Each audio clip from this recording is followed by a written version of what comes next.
Let me tell you a story that'll mess with your head before it breaks your heart. A story that starts with the kind of twist you only see in movies or maybe in nightmares. Imagine this.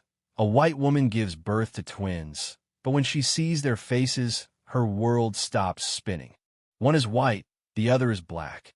Yeah, that happened. And the room just freezes.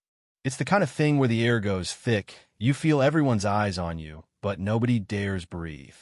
That was the day Yvette Wilson's life split in two before and after.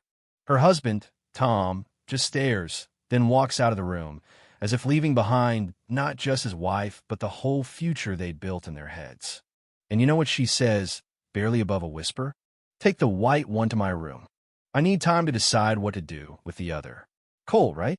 But sometimes life throws you something so wild, you forget how to be human for a second. Now, let me back up a section of you, the kind of details that make you feel like you're right there, sweating under those fluorescent hospital lights.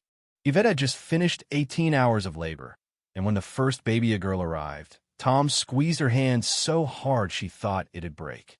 They cried together, relief and hope spilling out all over that delivery room. But then, another contraction, and out comes the second twin, a boy this time.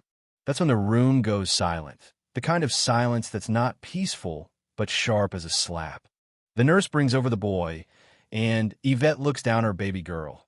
Nancy is pale with blonde wisps, just like her, but the boy, Elijah, his skin is dark, his hair tight and curled.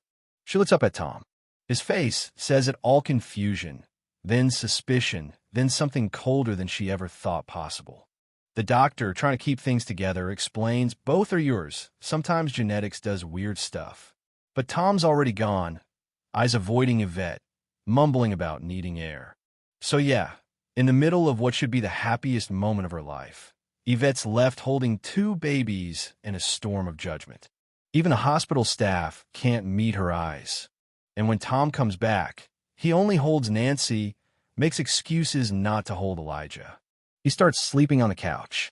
People visit, bring flowers, whisper in the hallway. The air is thick with questions nobody dares ask out loud. That's when things take a left turn. You won't see Kaminga doctor from genetics, Dr. Bennett, explains to Yvette about this rare thing, superfecundation, where two eggs get fertilized by sperm from different men if a woman's with two partners in a short span. But that's impossible, Yvette says, shaking. I've only ever been with Tom.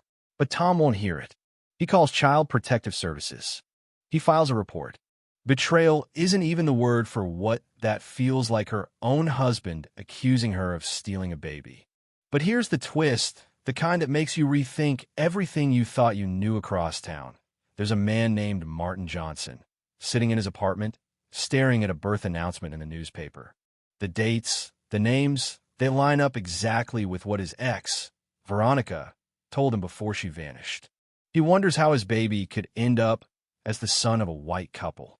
Fast forward, Yvette and Tom are home. CPS is scheduled to visit. The tension so thick you could slice it with a knife. Tom won't look at her, only holds Nancy, makes bottles, tries to ignore Elijah. Outside, a car-eyed Lisa man watching, the same man from the hospital. When Tom opens the door, Martin stands on the porch. He's got Elijah's eyes. He says he thinks one of the twins might be his. Turns out, Martin's ex worked at the fertility clinic where Tom and Yvette did IVF. Suddenly, what seemed impossible is starting to look a lot like a hospital screw-up or something darker. Dr. Brenda Reeves, the former clinic director, tracks Yvette down and drops the bomb. Veronica, the missing lab tech, tampered with genetic material, obsessed with giving Martin a child after losing her own pregnancy. Some patients' IVF treatments were sabotaged, their specimens mixed up, and nobody bothered to warn them. The hospital wants to avoid lawsuits, so they keep quiet. Now, you think that's wild? Here comes the part that makes your stomach turn. Veronica, unstable and missing, is spotted near Yvette's home. Träting texts kommen. I created him. He belongs with his real father. Next thing, there's a standoff. Veronica shows up armed, breaks into the house, hell-bent on taking Elijah back for herself. Police surround the place, shots fired, the family huddled behind furniture, babies wailing, adrenaline pounding in their ears. But here's where everything flips. Yvette, stripped down to nothing but a mother's instinct, puts herself between Veronica and her kids. There's a fight. Martin gets shot, but in a final act of courage, Yvette and the social worker manage to wrestle the gun away. The police drag Veronica out, screaming, while paramedics patch up Martin, and Tom and Yvette finally get a moment to breathe. After the dust settles, the house is a crime scene.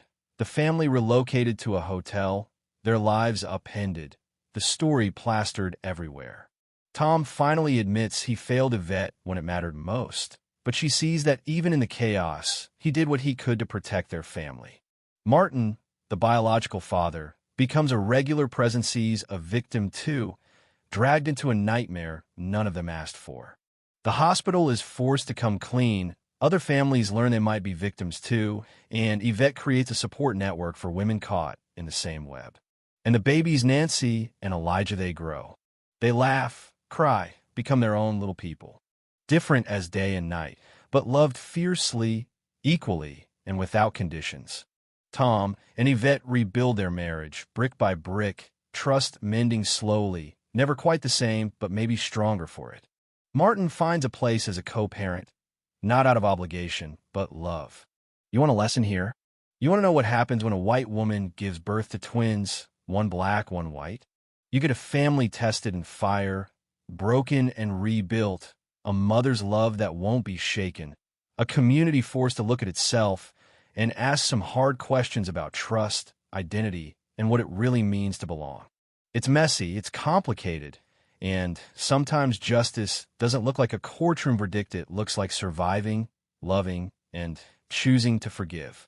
So let me ask, what would you do? When trust breaks, when family isn't what you expected, when justice seems out of reach, do you run, or do you fight for what's right? Yeah, stories like this aren't easy to tell, but maybe they're the ones we need most. So tell me, what do you think? Is there ever such a thing as real justice? Or do we just make it up as we go, holding tight to what matters most?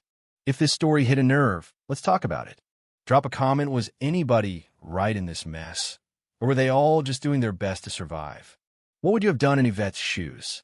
Share your thoughts below, because honestly, these stories don't end unless we keep the conversation going.